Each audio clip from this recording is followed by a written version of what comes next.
peristiwa Isra wal Mi'raj tadi sudah disampaikan oleh Pak Lurah.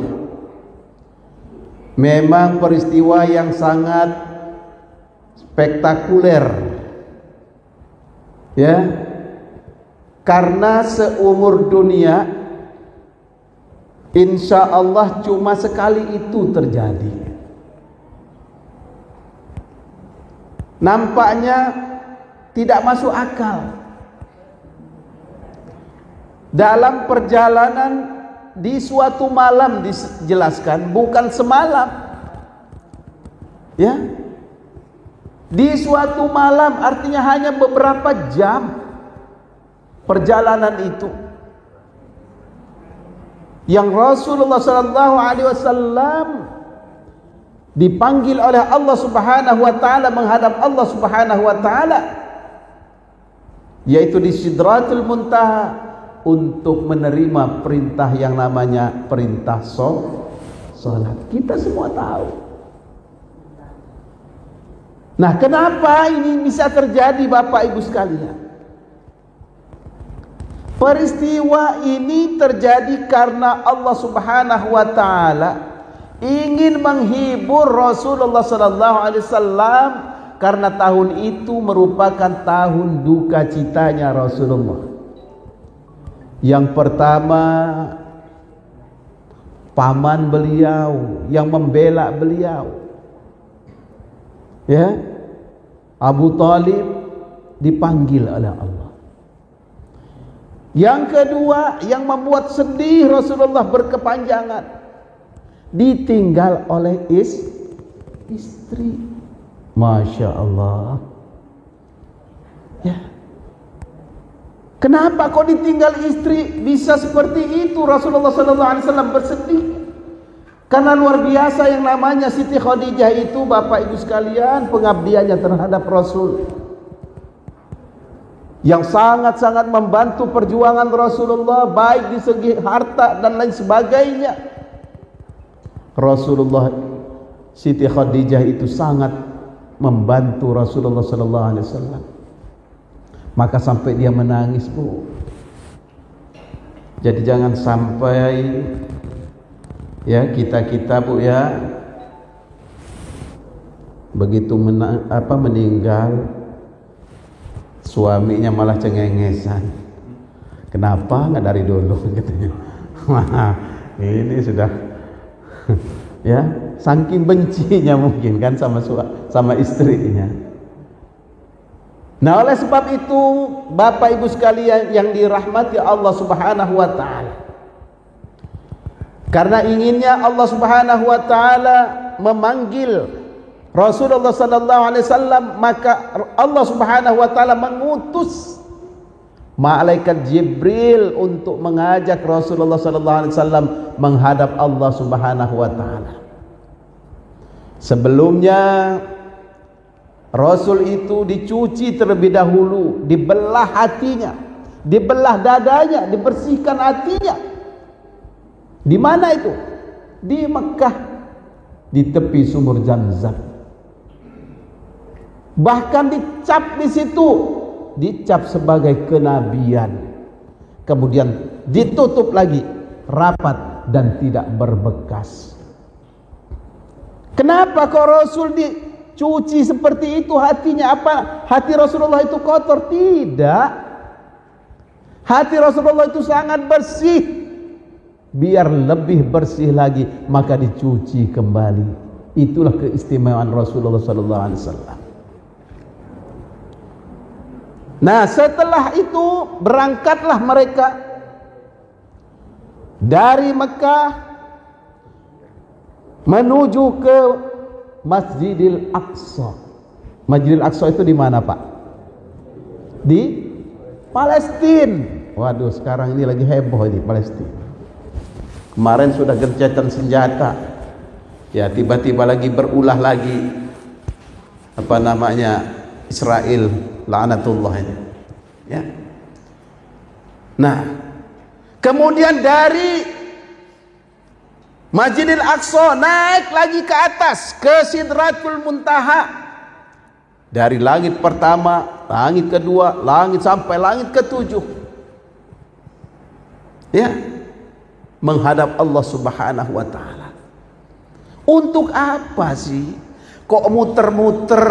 Nggak langsung aja dari Mekah langsung ke Sidratul Muntaha. Nah, inilah yang disebutkan Allah Subhanahu wa taala di dalam Al-Qur'anul Karim. Subhanalladzi asra bi'abdihi laylan minal masjidil haram من المسجد الحرام إلى المسجد الأقصى الذي باركنا حوله لنريه من آياتنا إنه هو السميع البصير. Maha suci Allah. Nah, ini artinya. Maha suci Allah yang telah memperjalankan hambanya pada suatu malam dari Masjidil Aqsa, dari Masjidil Haram ke Masjidil Aqsa, agar kami perlihatkan, kata Allah, ya, tanda-tanda kebesaran kami. Tuh. Jadi Allah itu ingin memperlihatkan tanda-tanda kebesaran Allah. Apa sih yang ditemui di situ? Ya, banyak sekali peristiwa yang dilihat oleh Rasulullah sallallahu alaihi wasallam ketika Isra wal Mi'raj.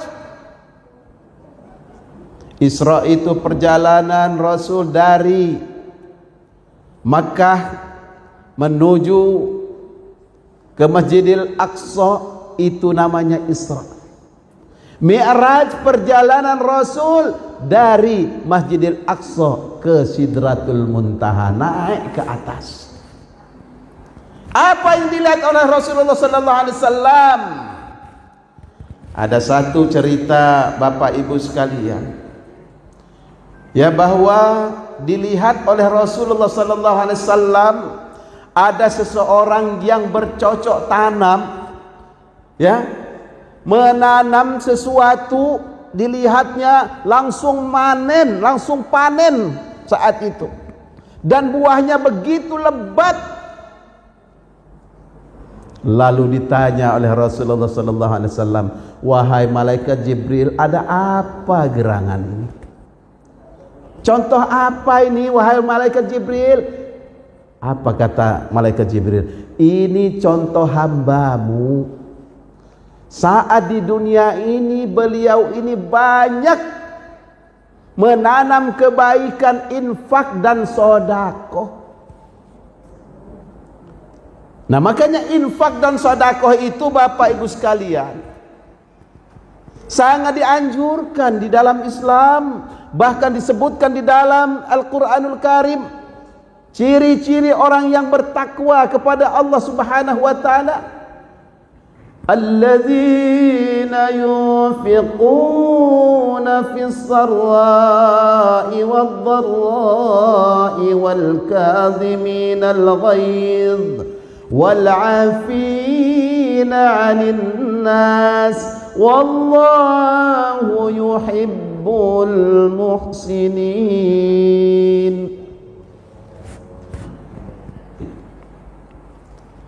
Mereka itu, orang takwa itu, kata Allah, suka berinfak baik dalam keadaan lapang maupun sempit. Tuh. Jadi berinfak itu, Pak, Bu, jangan nunggu kayo. Ya, dapat sumbangan musim pilkada baru berinfak. Ya. Nah, jadi berinfak itu setiap saat, kata Allah. Misalnya bapaknya mau berangkat ke masjid subuh-subuh, ibu nitip, tolong masukin kotak infak, Pak. Ya, Jangan semua mau dibelikan sayuran. Jadi perintahnya baik dalam keadaan lapang maupun sempit. Nah, ini hikmahnya. Ya.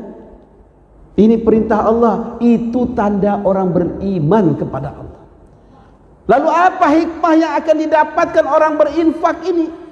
Sama orang yang bercocok tanam yang dicontohkan oleh apa yang dilihat oleh Rasulullah SAW ketika beliau melaksanakan Isra wal Mi'raj menghadap Allah Subhanahu wa taala di perjalanan. Ya. Artinya apa? Berinfak, bersedekah ini pahalanya dilipat gandakan. Bahkan ada yang menyatakan bukan hanya 70 kali lipat, bahkan sampai 700 kali lipat pahala. Dan ada yang mengamalkan, Bu, tentang infak sedekah ini, Bu. Ya. Saking dia ikhlasnya kepada Allah. Pokoknya setiap dia dapat duit langsung diinfakkan, langsung sedekahkan. Tambah banyak lagi. Ya. Jadi artinya apa? Infak sedekah ini juga sebagai pancingan untuk rezeki kita yang akan datang. Nah, maka dianjurkan setiap saat kita berinfak dan bersedekah. Lalu selanjutnya wal kadhiminal ghaiz, selanjutnya dalam ayat ini. Ya. Orang yang bertakwa itu kata Allah, orang yang senantiasa bisa nahan amarah. Nah, ini ya. Orang takwa itu bisa nahan amarah. Jangan dikit-dikit marah. Pagi marah. Biasanya ibu-ibu apa bapak-bapak yang suka marah ini? Ibu-ibu. Ya, setempuh-tempuhan. Woi Pak, kau ini mentang-mentang lah pensiun laju marah-marah terus. Ya. Ya. Jadi orang beriman itu, orang takwa itu, Bu, ya, adalah bisa nahan amarah. Yang mestinya dia marah, dia nggak marah. Ya, gara-gara dengar piring jatuh aja ngamuk. Ngapo kau tuh katanya? Nyuci piring kok marah-marah, padahal dia yang marah. Tidak sengaja ibunya tuh, Pak. Iya. Nah, ya. Nah, ada lagi ibu-ibu ngeromet terus juga di dapur. Yang ngelihat cucian banyak segala macam, anaknya yang nggak ada yang bantu, oh ngeromet terus. Ya. Sambil dikerjain sambil ngeromet. Nah, hati-hati, Bu. Ya, ini ibu-ibu di sana. Kalau di sini insya Allah sama katanya. Oh tidak ya. Nah, ya dihindari, Bu. Apalagi umur kita lah tua ini kan. Nah, nambah lama nambah tua lagi kita kalau marah-marah. Nah, ini larangan. Ya. Dan ini kalau kita bisa menahan amarah emosi kita, Bapak Ibu sekalian, termasuklah kita ini orang yang bertakwa kepada Allah Subhanahu wa taala. Selanjutnya wal kadhiminal ghaiz wal afina 'anil nas.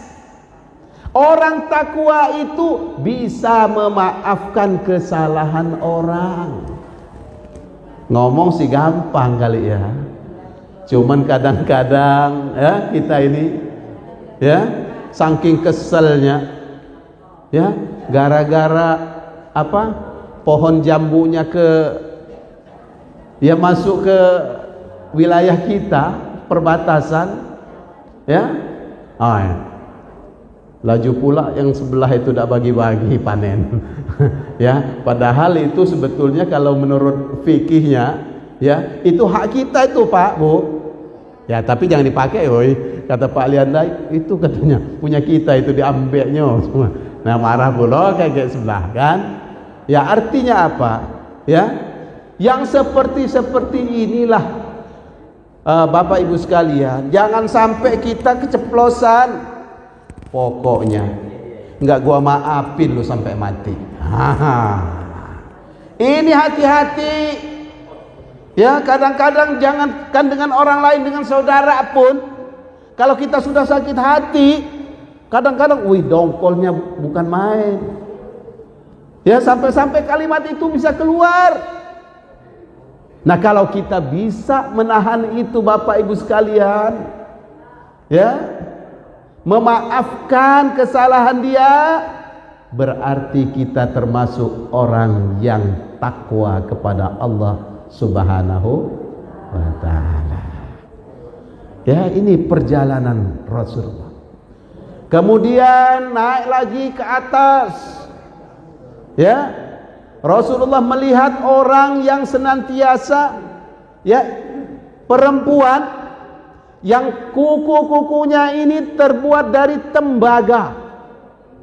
Tembaga yang begitu panas dari api neraka. Tapi apa yang dilakukan perempuan ini, Ibu? Ya, dia ini mencakar-cakar mukanya sendiri sampai keroak, jadi lagi keroak, jadi lagi. Ya, sehingga kata Rasulullah, "Wahai Jibril, ada apa ini gerangan seperti ini?" Ya. Apa kata Jibril? Ini pertanda ada ibu-ibu yang suka ngomongin orang. Ini iya, betul. Ya, ngomongin orang. Kalau bahasa keren yang ngerumpi ya Pak ya. Ngerumpi. Ya. Dalam bahasa Arabnya ghibah. Nah, tapi kadang-kadang bapak juga ada Pak ya, ibu ya, bukan bapak ibu-ibu aja. Kadang ngumpul di gardu ngomongin orang. Nah, bener nggak?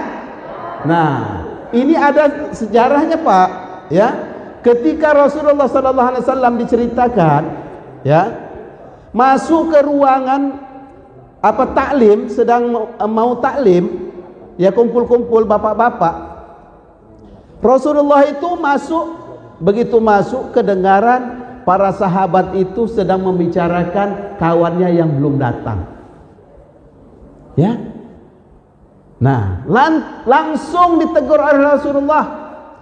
"Wahai sahabat-sahabatku, janganlah kalian membicarakan orang lain. Itu namanya ghibah." Ada yang nyeletuk, "Ya Rasulullah, kami ini bukan memfitnah ya Rasul. Tapi yang kami bicarakan ini kenyataan ya Rasul." Apa kata Rasulullah? "Samo sajo, gegoh gaoh." Ya. Jadi itu kalau fitnah itu tidak kenyataan. Ya. Tapi kalau ghibah kenyataan, ngomongin orang. Pak, udah tahu belum? Apa? Itu cerita tangga sebelah kita itu. Kemarin itu begini. Iya tak? Iya, tapi jangan bilang siapa-siapa ya Pak. Awalnya. Begitupun ibu-ibu. Ya, udah tahu belum sih? Kenapa? Itu anak si anu itu. Nah, ngomongin anaknya. Ya, begana begini. Iya tak? Iya. Udah berapa? Udah 7 bulan. Nah, apa? Sudah mau lahir kalau gitu. Nah, ya, jadi bahaya kita ngomongin orang, membicarakan orang itu adalah suatu dosa besar Bapak Ibu sekalian yang dirahmati Allah. Nah, kemudian singkatnya cerita Rasulullah langsung naik ke atas, ya, ke langit yang ke-7. Setelah itu naik lagi ke Baitul Ma'mur. Ya, begitu sampai di situ ada suara, "Assalamu alayka ayyuhan nabiyyu wa rahmatullahi wa barakatuh." Dijawab oleh Rasul, "Assalamu alayna wa ala ibadillahis salihin." Ini doa dari Allah rupanya Pak, Bu. Ya, keselamatan bagi kamu wahai Muhammad. Sebegini banyaknya rasul-rasul, hanya kamu Muhammad yang aku panggil menghadap aku kemari. Tapi apa jawaban Rasulullah? Assalamu alaina wa ala ibadillahis salihin. Didoakan juga untuk umat-umatku. Doa Rasulullah luar biasa. Dia selalu ingat dengan umatnya. Kita ini didoakan agar kita juga selamat dan diselamatkan Allah Subhanahu wa ta'ala. Kapan kita membaca itu Bapak Ibu sekalian? Ketika kita tahiyat. Makanya sholat itu nggak boleh buru-buru Pak Bu. Ya, sholat kok kadang-kadang 2 menit. Ya, Bismillahirrahmanirrahim, Alhamdulillah, Allahu Akbar, Sami Allah, Allah. Kok cepat amat Bu? Sudah hafal. Iya, mentang-mentang hafal. Ya, itu kan dialog. Ya, apalagi ketika tahiyat kemudian baca Fatihah, itu ada jawaban-jawaban dari Allah Subhanahu wa ta'ala. Jangan buru-buru. Nah, kemudian apa yang didapatkan oleh Rasulullah sallallahu alaihi wasallam, Bu? Ya, Rasul mendapatkan SK. SK apa ya? SK perintah dari Allah, yaitu perintah sholat. Ini SK-nya. Awalnya perintah itu berapa kali kita sholat, Bu? 50 kali. Aduh, 50 kali. Ya Rasul terima aja. Begitu turun ketemu dengan Nabi Musa alaihissalam, ya, ditanya oleh Nabi Musa, wahai Muhammad, apa yang kau dapatkan dari Allah Subhanahu wa ta'ala? Umatku diperintahkan untuk salat 50 kali dalam sehari semalam.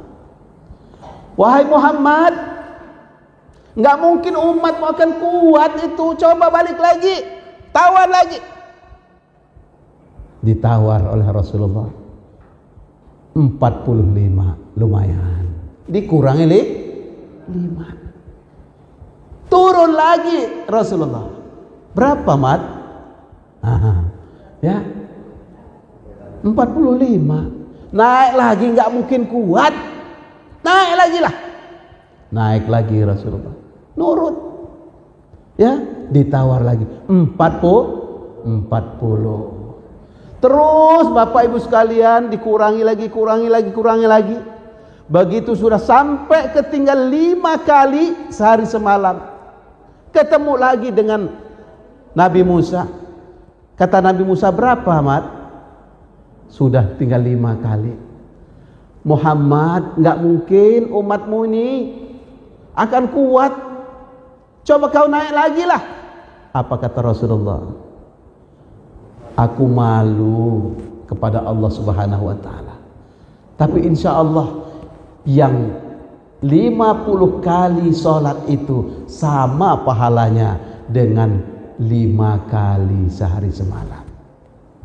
Ya Allah, Bapak Ibu sekalian yang dirahmati Allah. Nah, turunlah Rasulullah kembali ke Mekah.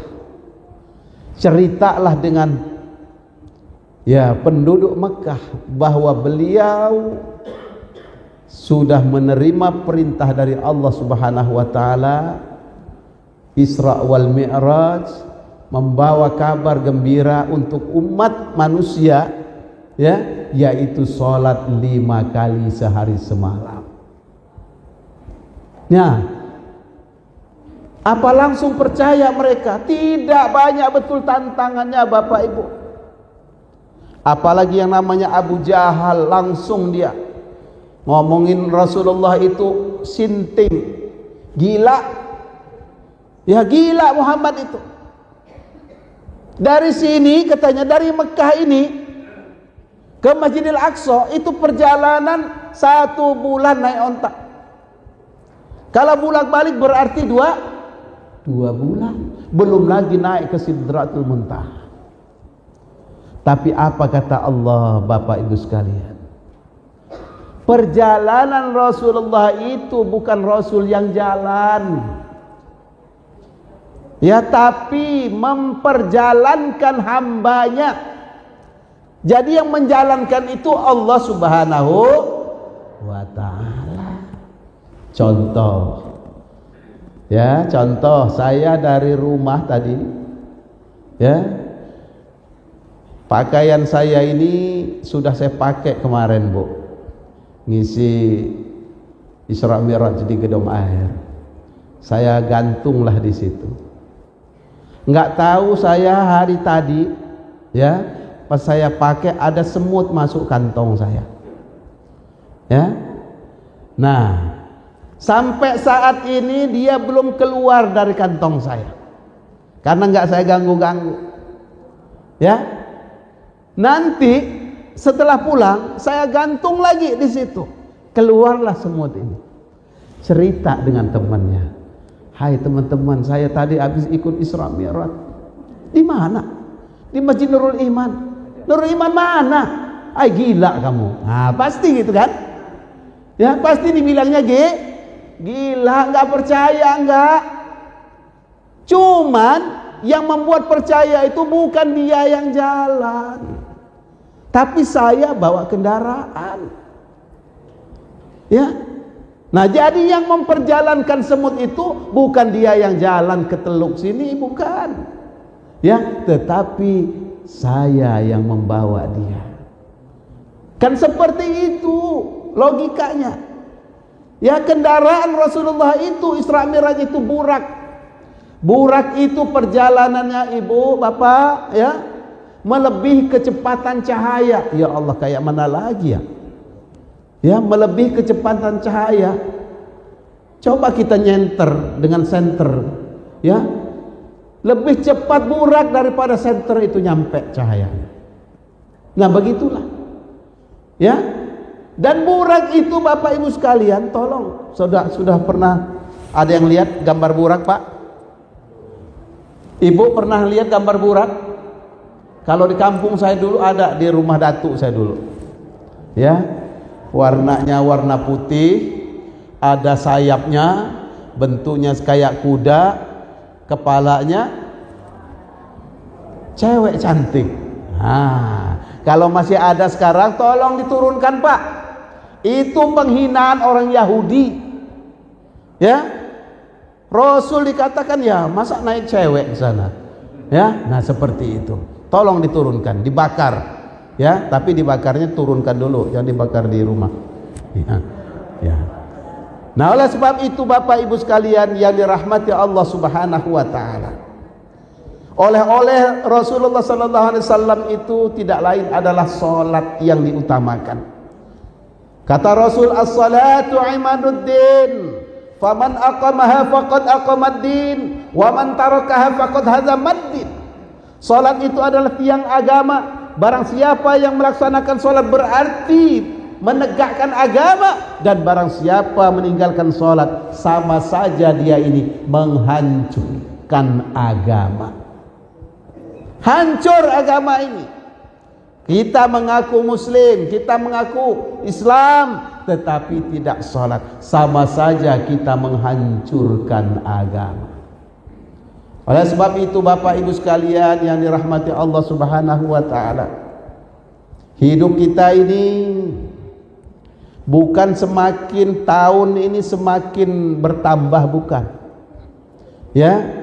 Karena ada fase-fase kehidupan kita. Dulu kita hidup ini di alam arwah. Sebelum kita masuk ke alam dunia ini ada di alam arwah yang memang sudah diciptakan Allah. Di mana itu alam arwah, Ustaz? Allahu a'lam bissawab. Yang jelas kita sudah diciptakan Allah. Kemudian kita berada kehidupan berikutnya di alam kandungan ibu kita. 9 bulan 10 hari kita berada di sana. Ketika kita berumur 120 hari Allah meniupkan ruh. Apa kata Allah? Alastu bi rabbikum? Qalu bala syahid. Apakah aku ini Rabbmu, Tuhanmu? Kata Allah. Betul, kita menjawab, Engkau adalah Rabbku dan aku pun bersaksi. Nah, jadi Bapak Ibu, kita ini sebetulnya sudah syahadat. Ya kapan? Ketika kita berada di kandungan ibu kita. Nah, maka kata Rasulullah, setiap anak yang terlahir di muka bumi ini semuanya suci, apapun agama bapak emaknya. Suci semua. Tidak ada dosa. Tergantung kepada orang tuanya mau menjadikan anak itu Yahudi, Majusi atau Nasrani. Nah, kemudian setelah kehidupan berikutnya kita kehidupan di alam dunia. Banyak orang yang Bapak Ibu sekalian salah persepsi, menyangka kehidupan dunia ini adalah kehidupan yang segala-galanya, ya, yang harus kita begana begini. Tapi bukan, hidup dunia ini ada aturan. Apa tujuan Allah? Wa ma khalaqtul jinna wal insa illa liya'budun. Tidaklah aku ciptakan jin dan manusia kecuali hanya untuk menyembahku, kata Allah. Untuk menyembah Allah. Nah, cara-cara menyembah Allah itu sudah diatur. Rasulullah SAW sudah membawa aturan-aturan dalam kehidupan yang begitu sudah lengkap.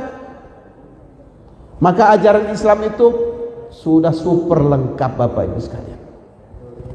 Ya, apa sih yang nggak ada dalam Islam? Ya, kita mau berumah tangga ada dalam ajaran Islam. Bagaimana caranya? Tentu pintunya adalah pintu nikah. Ya, lengkap. Kita mau jadi apapun sudah lengkap. Produknya sudah lengkap dari Allah langsung. Tinggal kita menjalankannya, Bapak Ibu sekalian. Coba mana yang selengkap Islam ini? Ajaran mana? Nah, oleh sebab itu Bapak Ibu sekalian yang dirahmati Allah Subhanahu wa taala.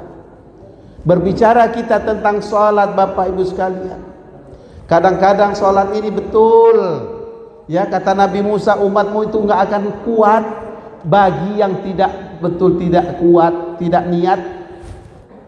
Ya, kalau bagi yang betul-betul ingin mendekatkan diri kepada Allah Subhanahu wa taala, apapun resikonya dia harus melaksanakan ibadah ini.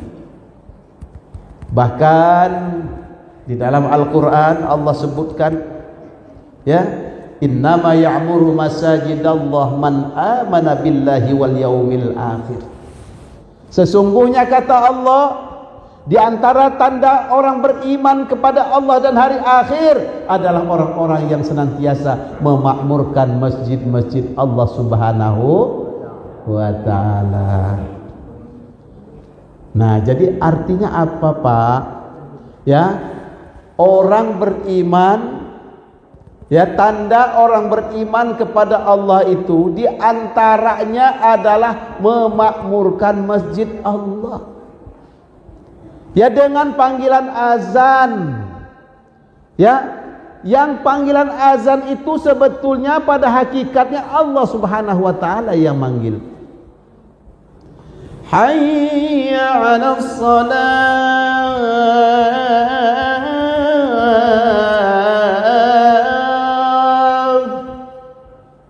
Mari kita sholat. Ya. Hayya 'alas shalah.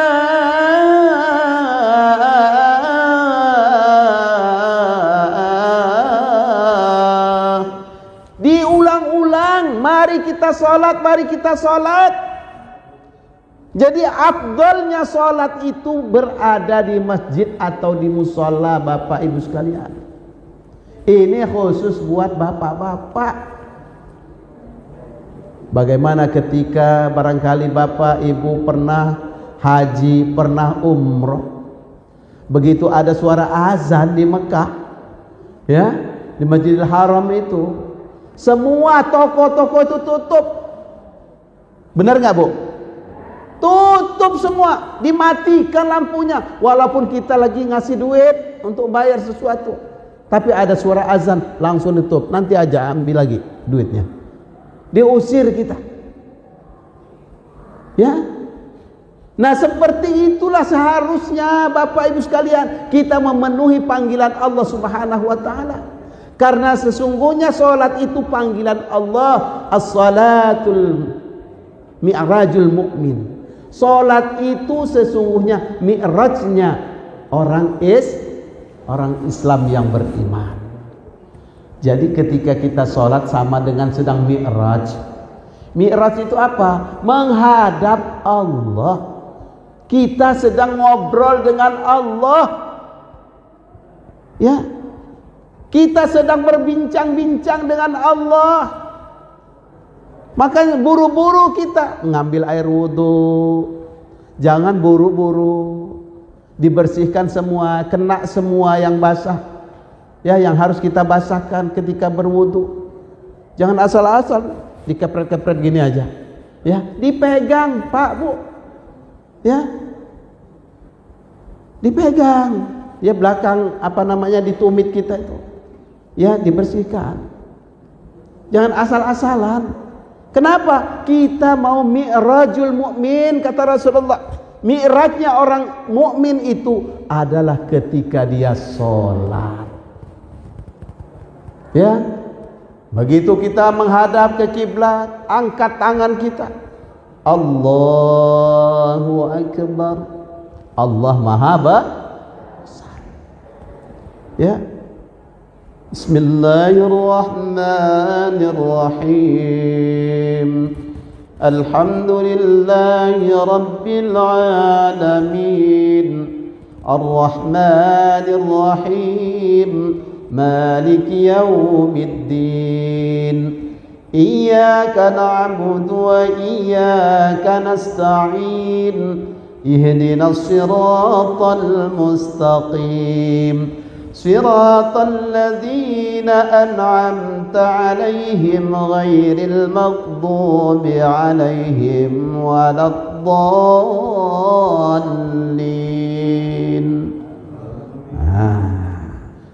Nikmat Bapak Ibu ketika kita berjamaah di masjid. Makanya pahalanya sholat berjamaah itu kata Rasulullah sampai 27 kali lipat dibandingkan sholat sendiri. Kalau sholat sendiri hanya 1, kalau sholat berjamaah 27 kali lipat pahalanya. Luar biasa. Ya. Nah, kita harus memperbaiki itu semua. Sebentar lagi kita memasuki Ramadan. Dan ini kita sudah hampir di ujung bulan Rajab. Nabi sudah mengajarkan Bapak Ibu sekalian doa. Ya, kalau ibu-ibu pasti sudah hafal. Ya. Allahumma barik lana fi Rajab wa Sya'bana wa ballighna Ramadana wa ballighna Ramadana. Coba ibu-ibu. Allahumma barik fi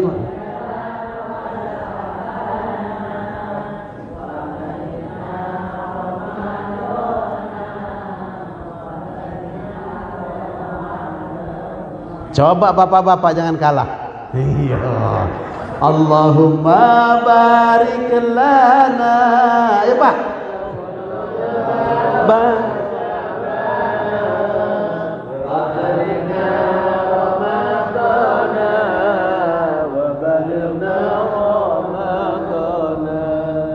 Yang sebelah sini belum ada suara.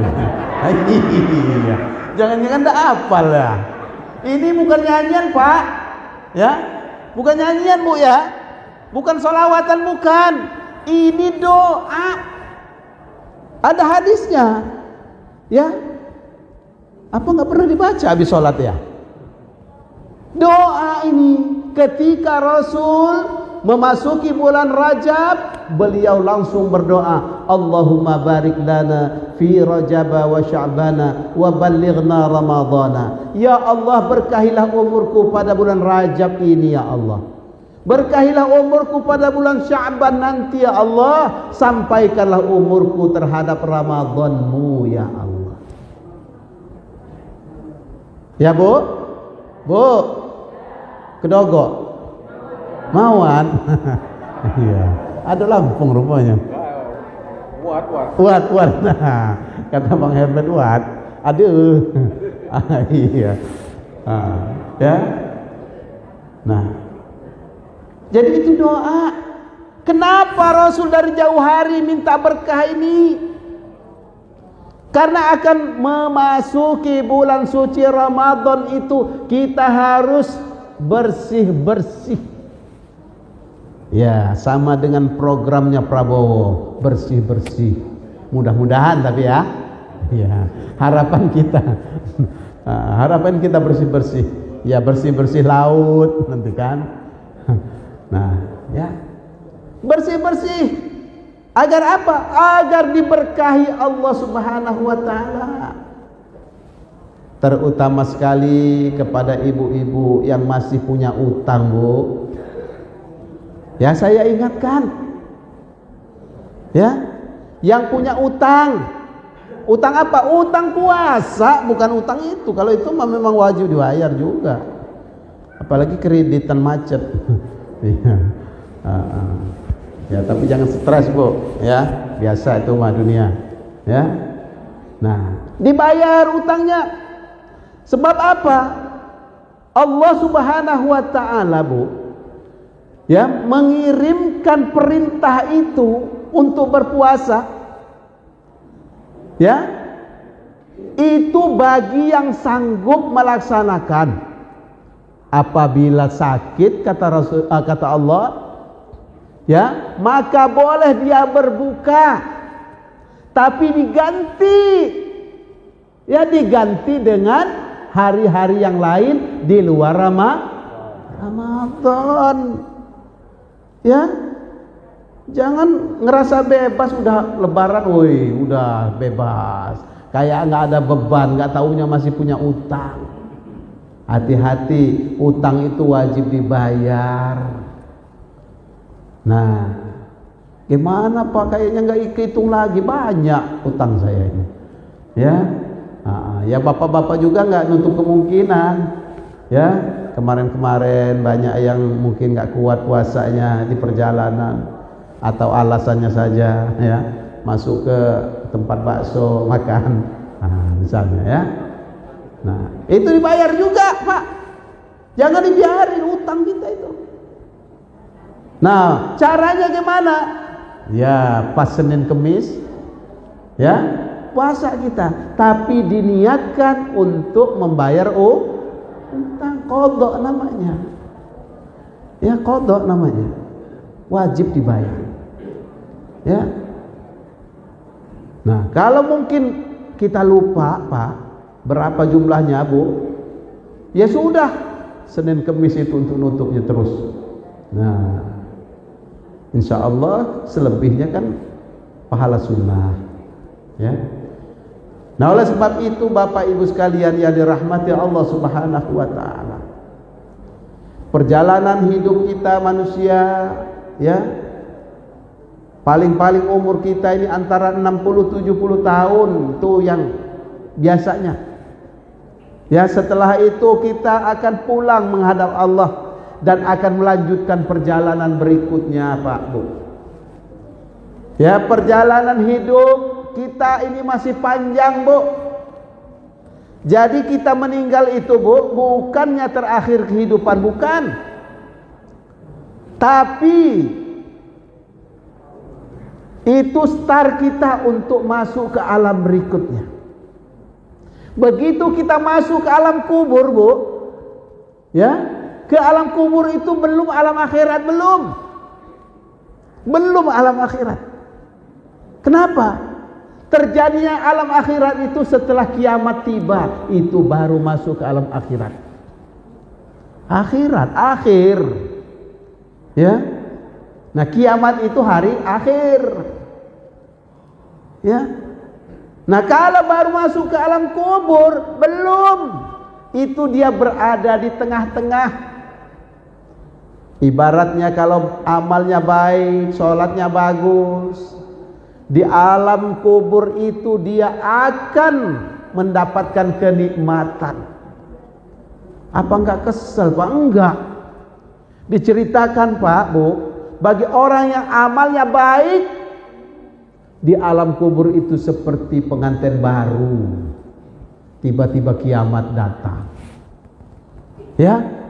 Nonton apa kita? Nonton pekerjaan kita. Di situ ada videonya. Dipasang video. Ya, dilihat pekerjaan kita itu. Amal-amal kita itu dipertontonkan Allah. Ya, banyak hiburannya. Beda kalau orang sholatnya acak adut. Nah, disitulah ya siksaan, ada namanya siksa kubur. Ya. Nah, kalau amalnya baik kayak pengantin baru, kita bisa ngebayangin pengantin baru. Kayaknya baru sebentar. As-salatu khairum minan naum. Mandi.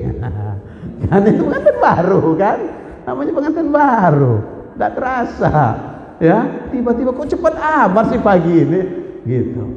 Ya, itu diibaratkannya seperti itu. Nah, kalau amal kita jelek, luar biasa siksaannya sampai kapan itu? Tidak berhenti-berhenti sampai kiamat tiba.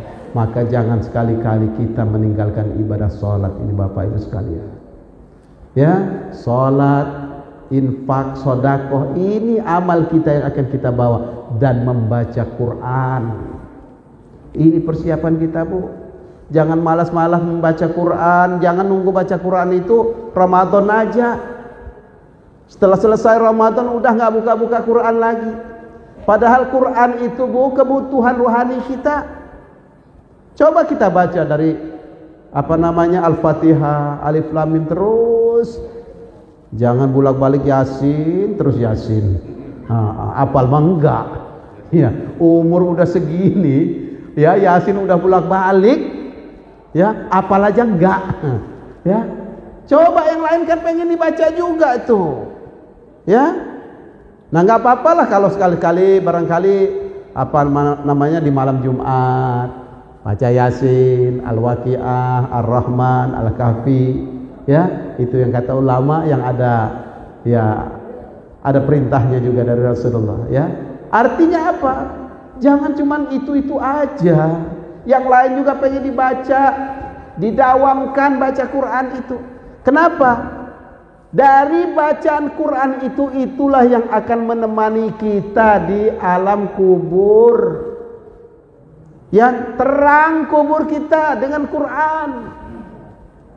Karena pahala Quran itu 1 huruf, kata Rasulullah.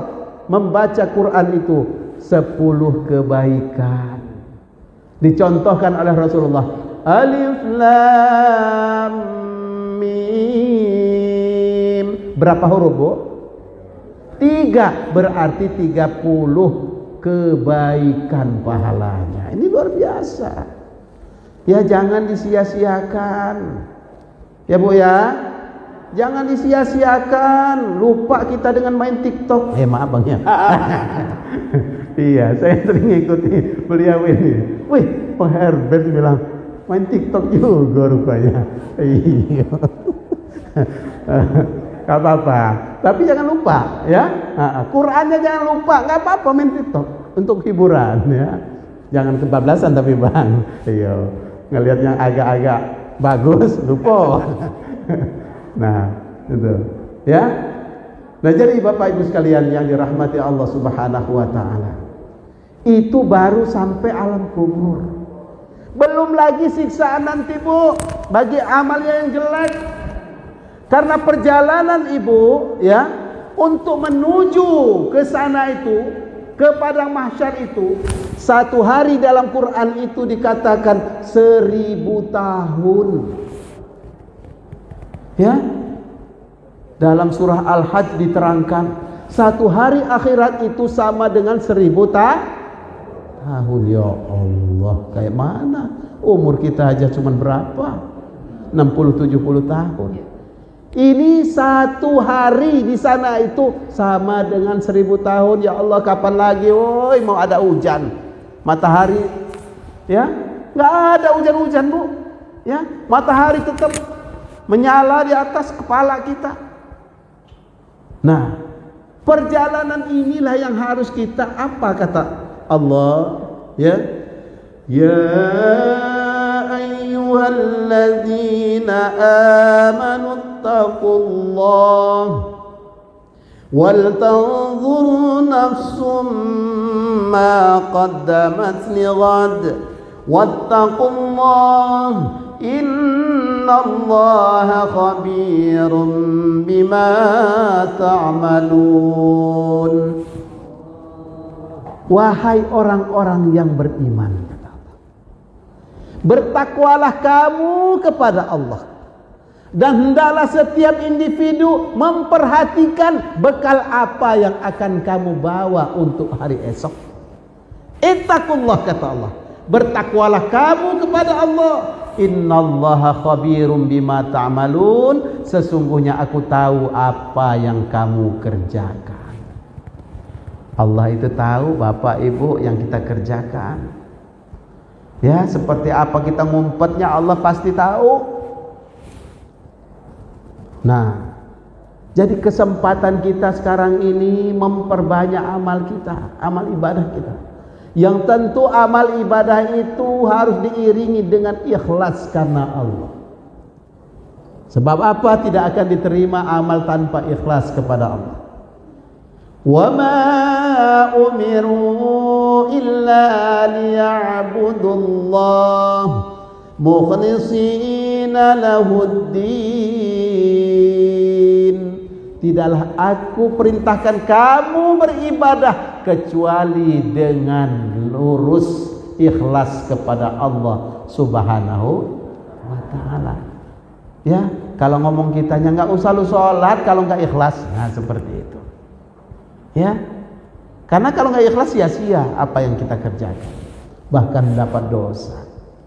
Nah, oleh sebab itu jangan kita menyia-nyiakan urusan sholat ini, Bapak Ibu sekalian. Harus kita utamakan, karena yang membedakan antara mukmin dan bukan mukmin itu adalah sholatnya. Ya, bukan KTP-nya. Ya, yang membedakan antara mukmin dan bukan mukmin itu adalah sholatnya, bukan KTP-nya. Itu mah hanya identitas. Ya, bisa kita besok gantinya. Ya, nah, di sana, woi KTP saya Islam, tapi dia nggak sholat. Nah, sia-sia, percuma saja. Ya, nah banyak peringatan-peringatan Allah Subhanahu Wa Taala dalam Quran. Ya, fawailul lil musallin kata Allah. Kecelakaan bagi orang-orang yang sholat.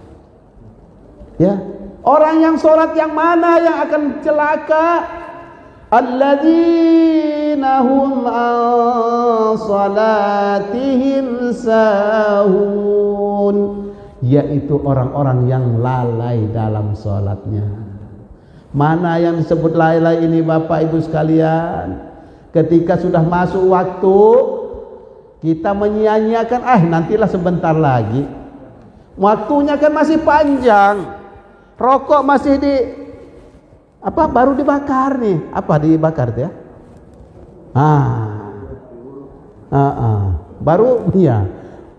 Rokok baru dibakar, kopi baru satu irup Ya, satu sedot, ya. Nah, nantilah sebentar lagi. Ini jadi kebiasaan nanti. Karena alasannya banyak, Pak. Banyak dalil. Ya, ustaz-ustaz sekarang ini banyak dalil. Ya. Woi, ustaz katanya. Saya pernah masalahnya, Bu. Ya, Pak. Saya negor kawan. Ya, ayolah kita sholat ini udah azan. Oi, nanti dulu, oi.